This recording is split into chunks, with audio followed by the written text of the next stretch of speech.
But before all that, pixel-perfect Chop Socky returns to the Xbox, Dead or Alive style.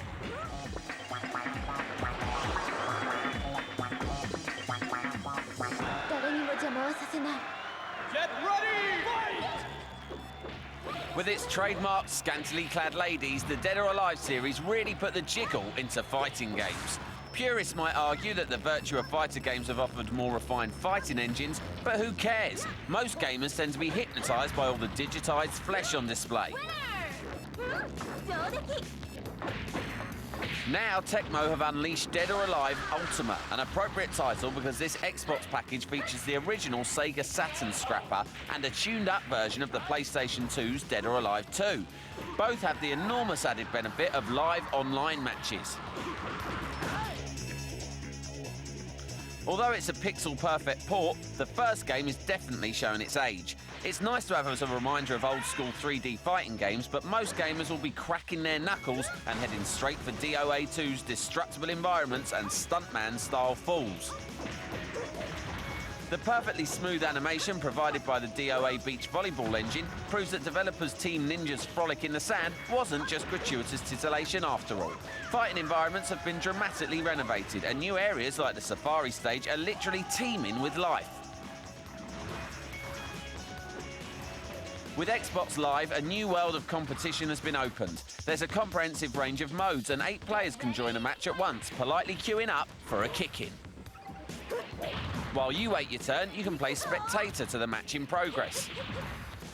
It's the closest thing yet to standing around an arcade machine, waiting to insert coins and make your challenge. Even if you remove the bikini-clad babes, Dead or Alive Ultimate would still be among the most solid beat-em-ups around.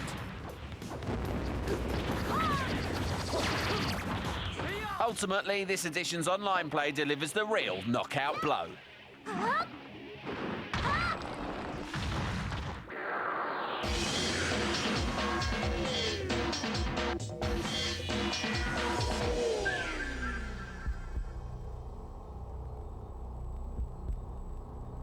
How do you fancy a sneak peek into the future?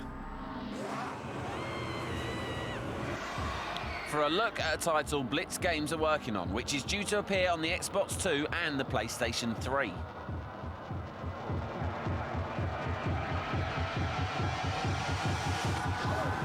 Oh my God! All right, there's no need to shout, because we're bringing you this very early look at Possession, a next-gen zombie horror title.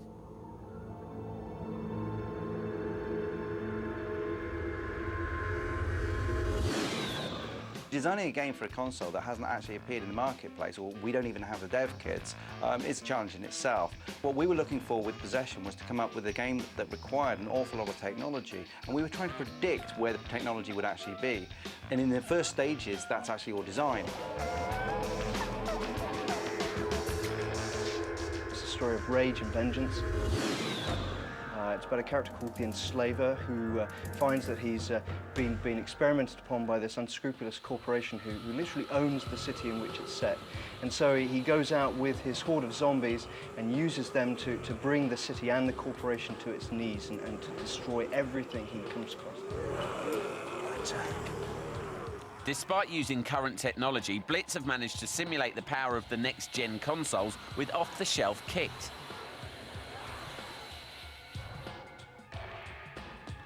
The results have been impressive, none more so than their real-time skin degradation software.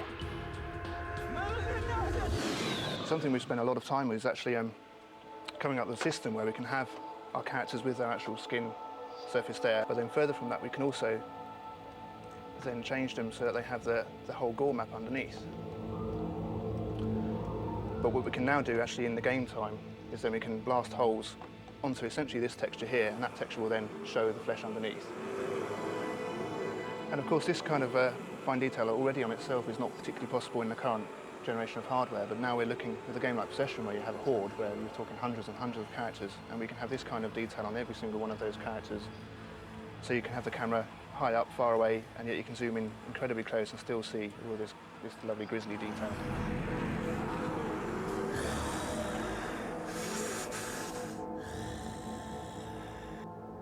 Next-gen games won't just be about high-powered pixels, though. The next generation of audio consoles are going to see huge improvements in audio content and capability. We're not going to be as restricted by the hardware before. We're going to have more sound channels, more memory, but most importantly is going to be the importance of real-time effects. We can use pitch shifting and distortion and EQ simultaneously in real time to actually change someone's voice.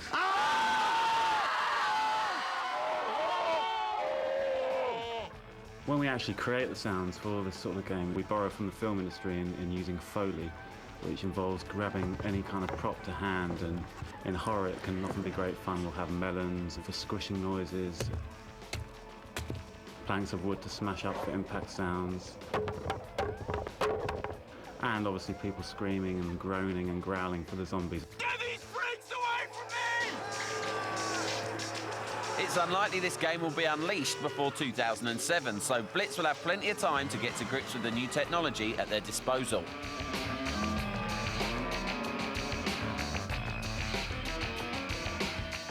All this new technology that's coming into the marketplace is really exciting for gamers, because developers at the moment are always limited by the technology, and we have all these aspirations and ideas, but we quite often can't do them because the technology is so restrictive.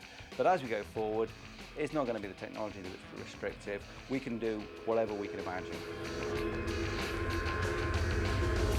Help! Help! Now, forget all of the rumours and speculation surrounding the games industry. We've got the inside track view right here. It's Spam Filter.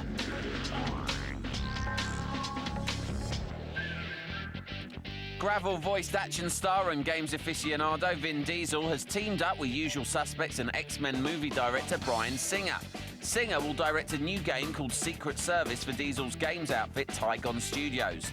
Details about the game are at the moment as mysterious as SKY Sattelite, but we'll keep you posted.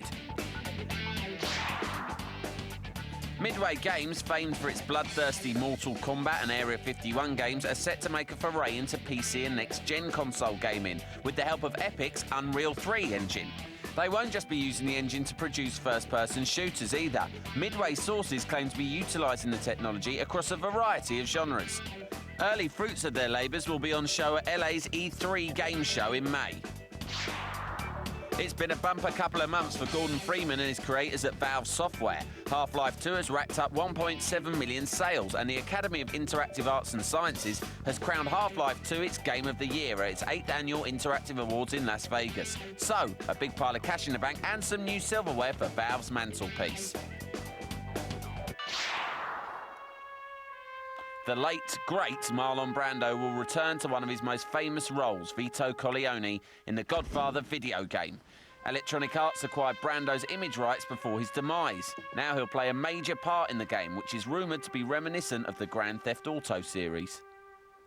Someday, and that day may never come, I may call upon you to do a service for me. But until that day, accept this as a gift. We'll find out if this title makes its bones or sleeps with the fishes when it's released in autumn.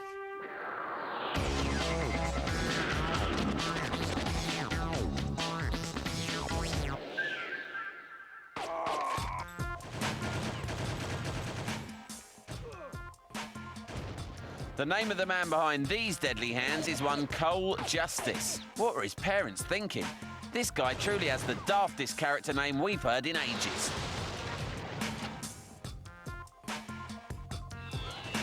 Hey, be nice to him though, because he's the star of a first-person shooter, and that means he's not the kind of guy you mess around with.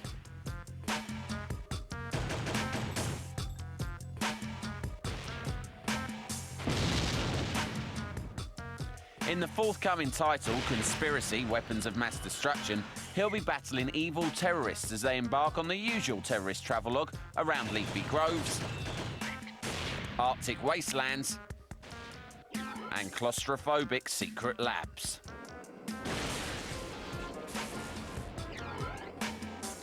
As you can tell from the on-screen text, this is early code, but developers Kuju are promising just the sort of covert limb-wrenching we've all come to expect from this sort of game.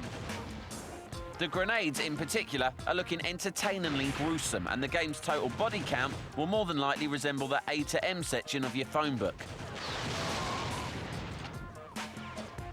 Some of the early levels of this code were a little reminiscent of last year's PC favourite Half-Life, but as Cole is fighting Hydra, a distinctly international terrorist organisation, expect a lot more variety in the finished game. We're not expecting Conspiracy to be a game overly encumbered by plot, puzzles or even subtlety, but as shooting evil men with berets seems to be popular as ever, be sure to be back around March for a full review. Cold justice. Poor bloke.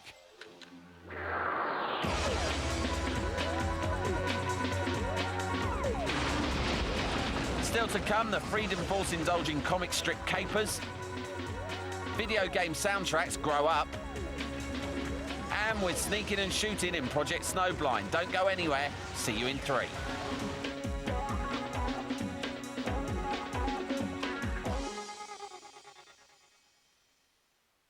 Get up to speed and transform your gaming experience with Blue Yonder broadband internet. All this month on Bravo. Get ringside for the Ultimate Fight Fest. Big Fight February, only on Bravo.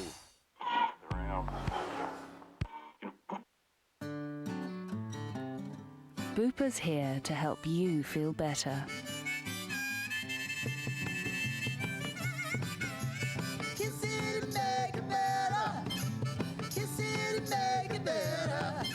We'll help you to see the same consultant throughout your treatment at a time and place to suit you. You'll also have plenty of time to ask any questions and be cared for in a clean, peaceful and comfortable environment. To find out how Bupa can help you feel better, call today on 0800 600 500. Are you lying awake worrying about your boiler? No, me neither. Positive energy from Powergen.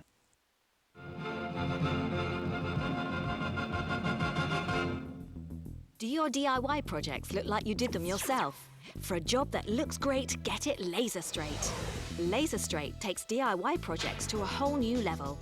Laser Straight is the leveler that combines refractive lens and laser technology to project a perfectly straight line up to 50 feet in length. You'll get professional results on any home improvement project. Laser Straight adheres to any surface, leaving your hands free to do a perfect job and leaves no marks when you're done. Get a straight line the first time when you hang borders or add that perfect touch to home decorating. DIY projects have never been easier, just position and press. Laser Straight even sticks to tile and projects a perfectly level line on any surface. Frustrated over sloppy DIY results? Laser Straight makes it look like a professional did the job. In the bathroom, take the guesswork out of hanging a towel rail. In the dining room, set a dado rail like a master carpenter. Hang curtain rods in any room with a truly professional touch. Laser Straight lays down a level 50-foot line on any surface for any project in any room in the house. It even goes around corners, and it's the one tool a household should never be without. You'll wonder how you ever got along without it. The recommended retail price is £40, but you can get the Laser Straight for only $19.99 plus post and packing. That's a £20 saving. And here's an even better deal. When you order, we'll include the Laser Straight Stud Finder, a £20 value, yours free. You just pay $4.99 post and packing. It's perfect for finding the stud hidden behind the wall, so you can securely hang shelves, pictures or mirrors. That means you get the Laser Straight and the Laser Straight Stud Finder for the great price of only $19.99. That's a saving of £40 against the combined recommended retail price. Call 0870 305 1010. That's 0870 305 1010.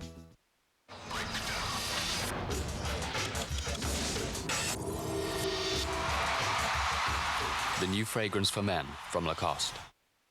Hi, I'm from Welcome Car Finance, and if you've been refused car credit or you can't find a quality used car at a typical rate of 16.9% APR, I'd like you to call us. In fact, I'd like you to call us even if you can, because if you can find the same deal for less, I promise you we won't be beaten. And we'll give you at least £1,000 part exchange and £250 cash back, plus a decision within 1 hour, all for one free call. So call us on 0800 040 9000 and you could drive away a newer car today.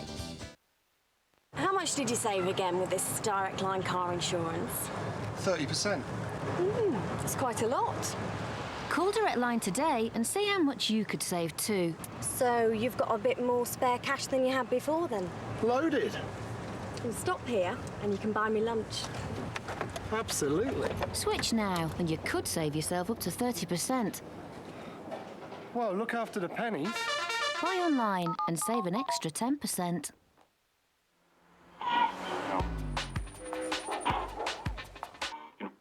Get up to speed and transform your gaming experience with Blue Yonder broadband internet.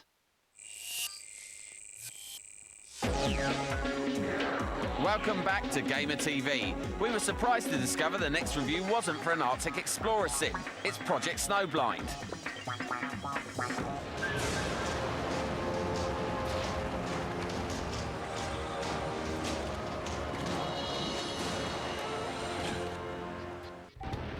The PS2 isn't known for its quality first-person shooters. Since Killzone fell disappointingly short of its Halo-killing promises, it has looked as though Sony's machine might always lack games that give itchy trigger fingers a really satisfying scratch. Now Eidos have stepped up with Project Snowblind, a game that also has Xbox and PC versions that boast higher resolution graphics than the PS2's, but are otherwise identical. Snowblind transports players 60 years into the future and onto the front line of a fierce global war. The lead character is Nathan Frost, an elite special ops soldier whom, after being mortally wounded in action, becomes a guinea pig for the military's latest biomodification experiments. You are the future, Lieutenant. The future of war. The future of man. As his mission progresses, Frost is upgraded with a range of useful cybernetic augmentations and high-tech weapons, gadgets and vehicles. So much gear is provided, it soon becomes a mission in itself to quickly select the required tool for the job, a problem when bullets are flying around your ears. If the technologically enhanced super soldier concept sounds familiar, that's because this title started life as a more action-focused extension of the Deus Ex series. While the focus of Snowblind's action is firmly on gunplay, you'll also have to contend with a fair bit of hacking your way through security systems. Frying heavily armed robots with EMP blasts and sneaking around in air vents. Deus Ex fans will be in familiar territory here. Developers Crystal Dynamics have squeezed plenty of power from the aging PS2 hardware, with impressive visual effects going off all over the place. There's also online multiplayer for up to 16 with plenty of modes on offer.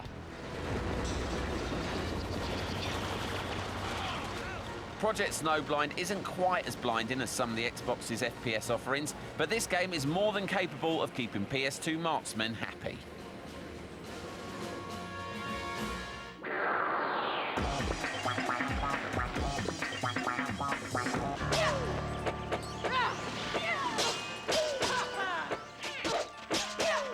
If you thought the worst household pets got up to was perhaps playing with Granny's false teeth or licking unattended crisps, then you might be surprised to learn that there's a whole computerised world out there where cats learn martial arts in order to beat up on menacing gorillas and free rabbits.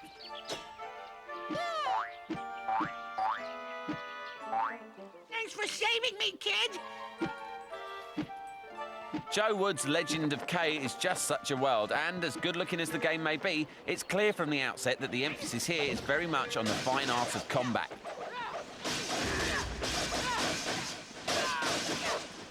K the cat can swing and wallop like no other, but there are also strange electrical special moves to be had, as well as damage-multiplying berserker modes.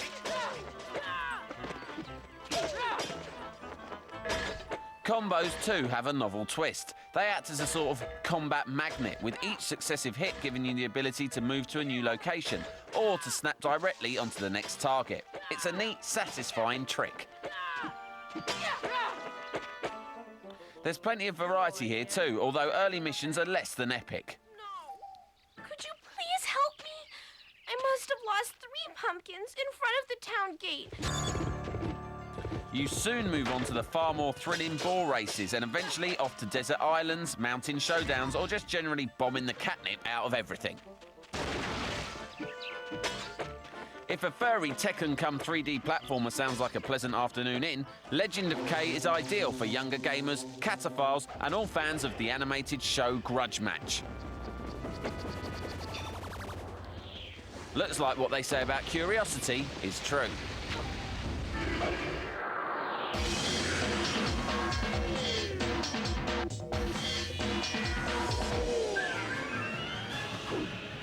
Today's video game soundtracks, often performed by massive orchestras, are every bit as sophisticated as Hollywood movie scores.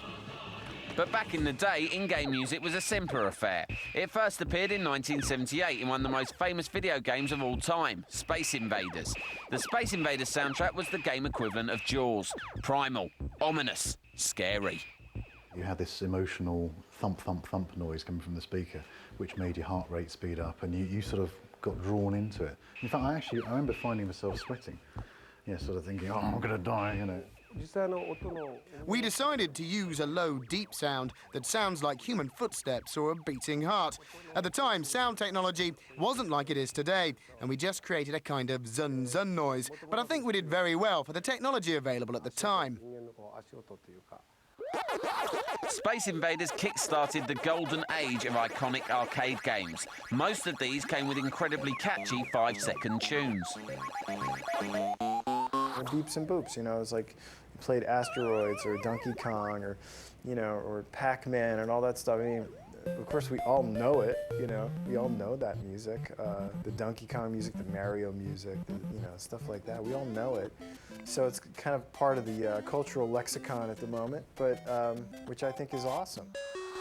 However, music was not the strong point of the first console games. Most Atari titles sounded like nails on a chalkboard. ZX Spectrum games in the early 80s weren't much better, though the likes of Jet Set Willy made an effort. Games on the rival Commodore 64, however, had the use of a special music chip called SID. It may sound primitive now, but it spawned the first video game composers. For a time, people like Rob Hubbard were as famous as the games themselves. Get ready. But perhaps the most memorable game music from that era came from an arcade game. Top Draw Racer Outrun allowed you to pick one of 3 tunes from the car stereo before setting off in your Ferrari. They soon became video game classics. The next wave of consoles had more sophisticated music chips, but only slightly. They still sounded pretty beepy, but that was part of the charm of Mario Brothers.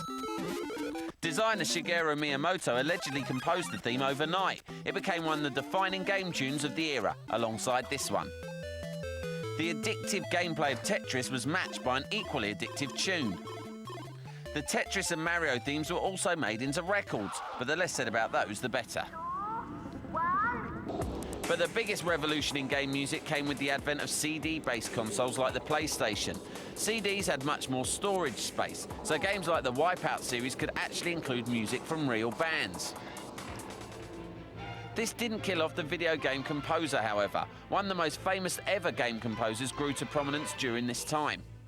You play a game like Final Fantasy, and that music in that game by Nobuo Uematsu, one of the greatest video game composers of all time, is just as good as any John Williams score out there. Given all the space of a CD, Uematsu was able to produce orchestral masterpieces. The music became so popular that when the LA Philharmonic Orchestra performed Uematsu's compositions last year, the concert sold out in an hour. Orchestras are a big part of game music these days. Composer Jack Wall travelled to Bratislava to conduct his score for Myst 4. Myst is a game that relies very much on atmosphere, so getting the music right is essential. Audio is 1/3 of the gaming experience, okay? And if you mess that up, it really affects the other 2/3. Big budget orchestras are all very well, but the most important thing is a good tune, which is why 27 years down the line, Space Invaders is still music to some gamers' ears.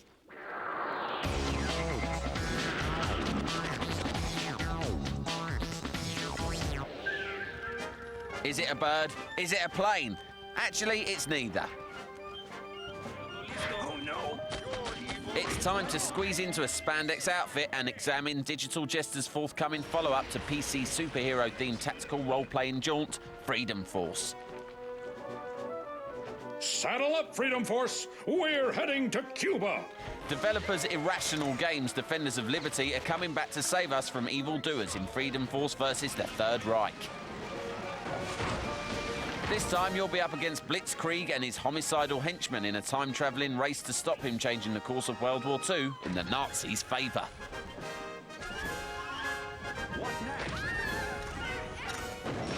If anyone's up to the job, it's the League of Heroes. You are an open book. The world that they must defend will look substantially improved with the new Gamebryo engine adding realistic lighting effects and extra layers of detail.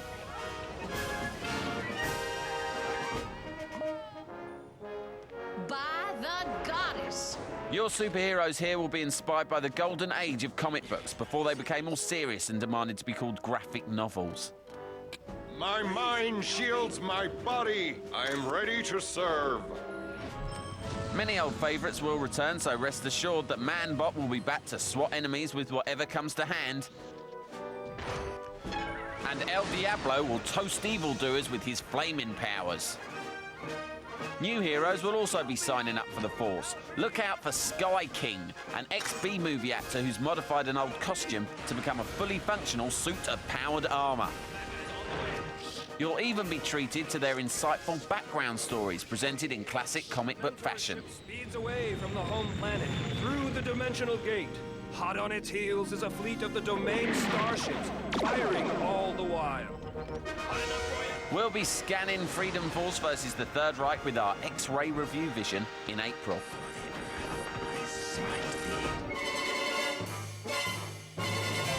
Holy end of show! That's enough superheroics for now. We'll see you next time on Gamer TV.